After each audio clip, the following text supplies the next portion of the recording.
obvious in a second, and also according to the behavioral change mechanism of how this green behavior is achieved.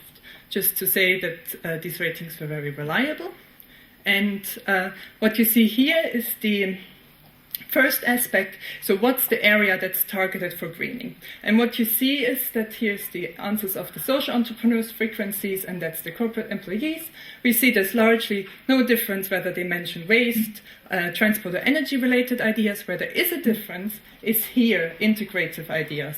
So social entrepreneurs are a lot more likely to say something much more holistic, to kind of spell out how all these things kind of fit into another together.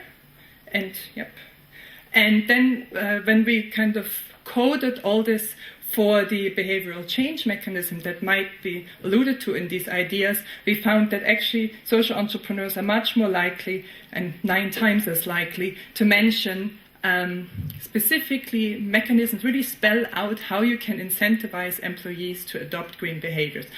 That can be how to make it fun, so how to have an informal incentive, like away days and things like that. And it can be also kind of monetary, for instance, air miles backwards systems, whereby you get bonus points which you then can cash in for not flying, for instance, for taking a train. So overall, the ideas were more complex because they were spelling out really the mechanisms how people would kind of engage in green behavior. How you would get people to engage in green behavior. So the next question is, can we relate the values also to mentioning these mechanisms? And we can indeed. So we find that pro-social values correlate with mentioning these more integrative ideas, and also with mentioning more or elaborating more incentivizing mechanisms for engaging in green behavior. And because these, if you have more pro-social values, you have less self-enhancement values, so it's correlating negatively with self-enhancement. I'm running out of time, but I do want to give you where do we get the most novel, the most creative ideas from. And so there's a certain technique. We had actually 5 people independently rate all the ideas for creativity. It's quite an established procedure, worked really well, as you can see in the inter-rater reliabilities. And we then correlated these expert-rated creativity with characteristics of the social enterprises and the social entrepreneur. And what we found was basically social enterprise characteristic. The only thing that made a difference was whether or not they engage in radical innovation. You see a common thread here.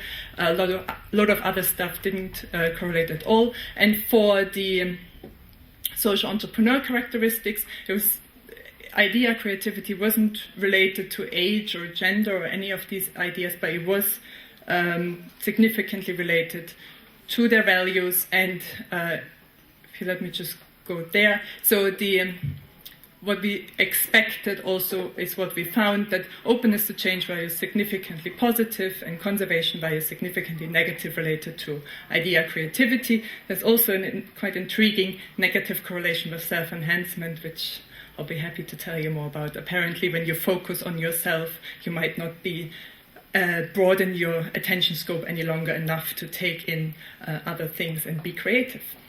So the summary of the experiment, basically the message is, yes, it makes a difference who you ask to for innovative ideas, for business opportunities. Social entrepreneurs come up with different ideas, with distinctively different ideas, and we can relate that to their very distinct characteristics, to their values, to their pro-social values, but also to their very strong openness to change values, or their very strong desire, if you want, not to fit into, be bound by tradition and societal norms.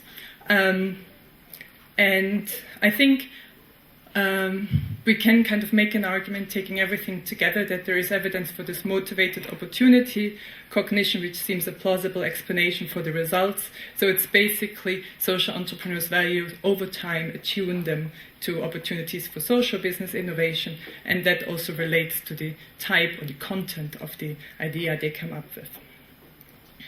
If you want to know more, we'll most happily send you the paper. And yeah, thank you for your attention.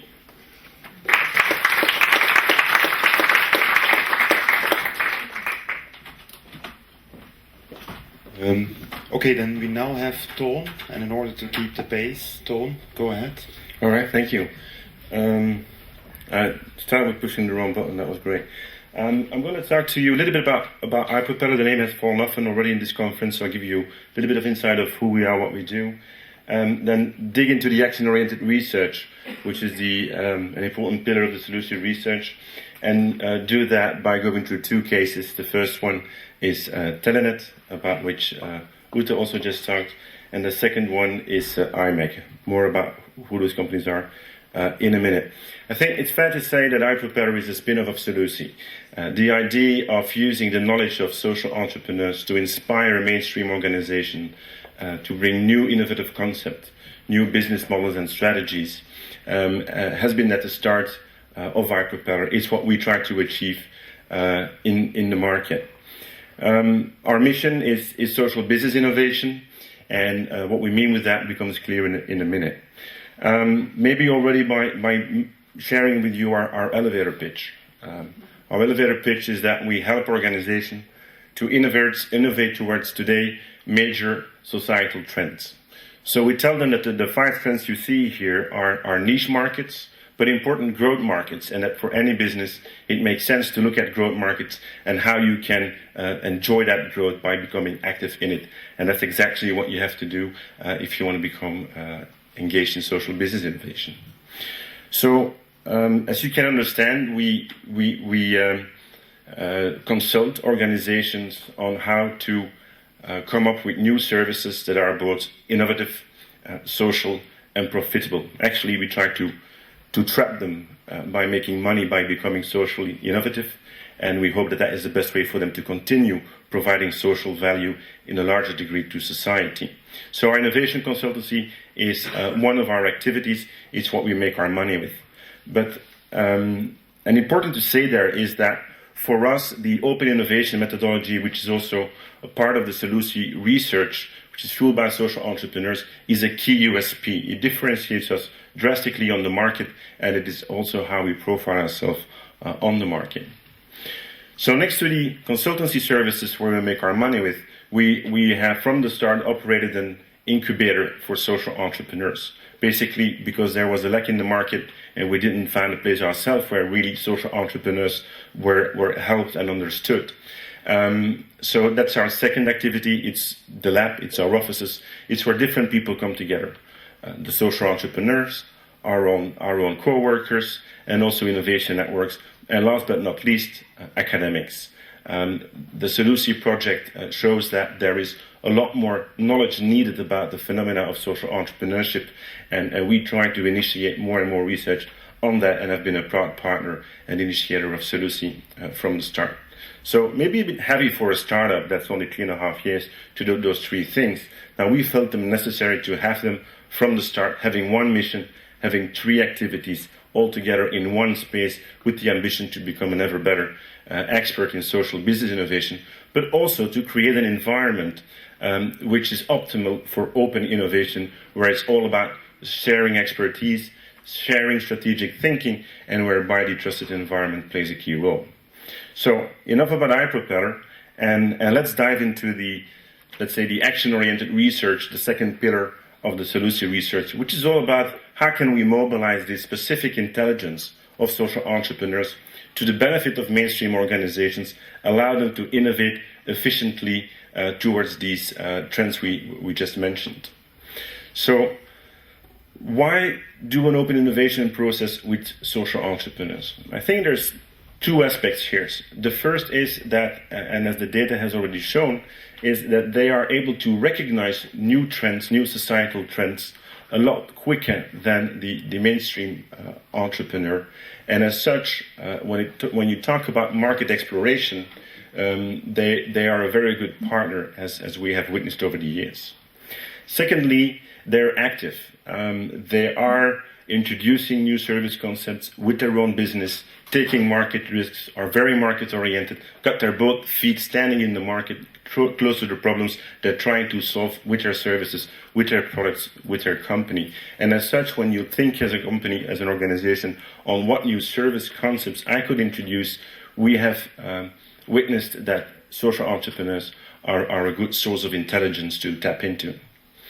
So, to give you into the perspective of where does this crowdsourcing come in, where in the innovation process do we bring in the intelligence of social entrepreneurs? Well, as you can see here on this slide, it's basically in the second module. The first module is all about defining the innovation challenge for the company, making sure you ask the right questions which are compatible with the strategy and vision of the company. And then once you have that clearly defined, you address that question and you go to the social entrepreneurs and ask them, how would you answer this question? What would be your answer? What novel service concept would you advise that organization to use? More details about the crowdsourcing in a minute. And then just to continue this slide, after the crowdsourcing helps us to build novel service concepts. It's a key form of intelligence we use together with the intelligence of the organizations, of benchmarks and the like, but it's a key element, a key differentiator and a key ingredient of our process, which continues in Model 3 with business plan definition and then prototyping.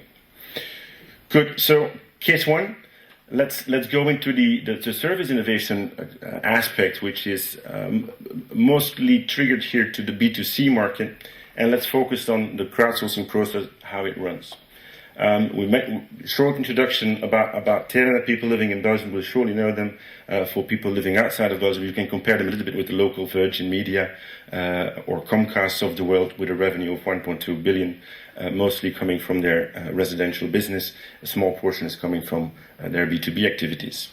And let's zoom in on how we've worked together with them. So first of all, we clearly mentioned to them, okay, you're in control about what value you want to get out of the process in regards to new service concepts that you want to have. So it's really meant for you to be useful, to be applicable in the market in which you are active and in which you want to differentiate yourself as a green operator. So the iPropeller has been managing the process end to end and done the concept development, made sure that the talent needs are met, and was basically like a bridge between the social entrepreneurs and the company, and then also making sure that the academic requirements of the projects were met. And I want to basically zoom into this broker role between social entrepreneurs and the companies, because I think when you talk about this great marriage that you can have between social entrepreneurs and organizations, we see ourselves very much as a broker. We put us in between and we question these social entrepreneurs and see what knowledge comes out of them and how to use that to the optimal use of the organization we work with. SELUSI has been funding the process and done the academic research on it. So a little bit about the innovation challenge question. What you see here is how can the company stimulate its customers to reduce their own CO2 footprint in a way that makes business sense? What innovative new services can a company deploy for its customers in B2B and B2C, which are both profitable and green? And we really wanted to reach out to how Telenet can help its customers to become more green, because its impact can be so much bigger than by just making sure that everything they do internally is as green as possible. So hence, using Telenet as really a change maker was the ambition of the project from the start. So this slide, you see three colors, and it indicates you which party has been active in which part of the crowdsourcing process. And what you see is that at the beginning of the crowdsourcing process, which is about going to the social entrepreneurs and getting intelligence from that to the benefit of building new service concepts, there's a briefing and enrollment which is done together with the social buyer proposal to the social entrepreneurs. We ask them to come up with the first draft of new ideas they might have. Short and punchy, as clear as possible, and we do that in telephone interviews, which are quite intensive. The big difference here with what you could say the more world of maths and exact sciences, where you can write down a mathematical problem on a paper, throw it in the crowd, and hope somebody picks it up, finds the answers, and throws it back to you. With service innovation, it's more tough. What are the concepts that work? How have you worked on that group so that they chosen for a novel service that you are introducing to the market. We try to get that intelligence out, and hence really need that interaction